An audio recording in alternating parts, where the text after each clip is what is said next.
And a day after Congressman Luis Gutierrez said he was retiring from Congress, it appears he may have his sights set on a higher office, the presidency. But today, Gutierrez was dodging questions about his future plans. ABC 7 political reporter Craig Wall joins us now with the latest developments. Craig. Judy, certainly Congressman Gutierrez is testing the waters for a presidential run in 2020, and not running for re-election next year gives him an opportunity to raise his national profile. But where he writes his next chapter will depend a lot on what happens during the next 2 years.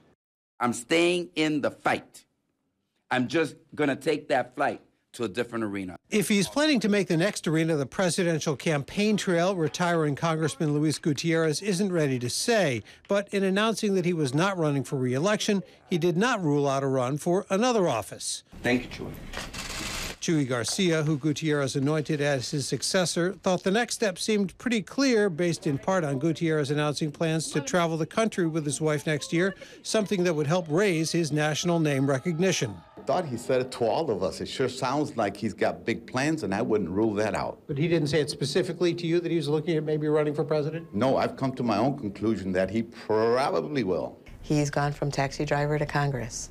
I think that he can do anything that he puts his mind to. Sylvia Puente, head of the Latino Policy Forum, says Gutierrez will be looking to build his base nationally. So I think he certainly has appeal to go beyond the Latino community and really make his pitch directly to the working people of America in terms of what we all want for a better future for our nation. It's going to be very hard for Congressman Gutierrez, particularly when he's not congressman, to be able to raise the necessary resource to be a serious candidate, to be a frontier candidate.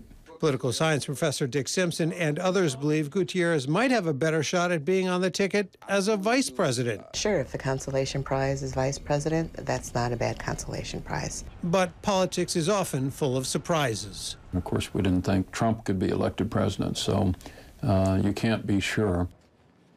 Of course, if Gutierrez were to come up short in a run for the presidency and not get picked as a vice presidential running mate in 2020, there's a very good chance he could get a cabinet post if a Democrat wins the presidency. Perhaps he might do like Jimmy Carter, who got involved with Habitat for Humanity. Of course, Gutierrez would find something involved with immigration and immigration reform, because that's right in his wheelhouse. But he's not going away. We're going to see him again someday. Okay, a lot up in the air right now. Okay, thanks, Craig.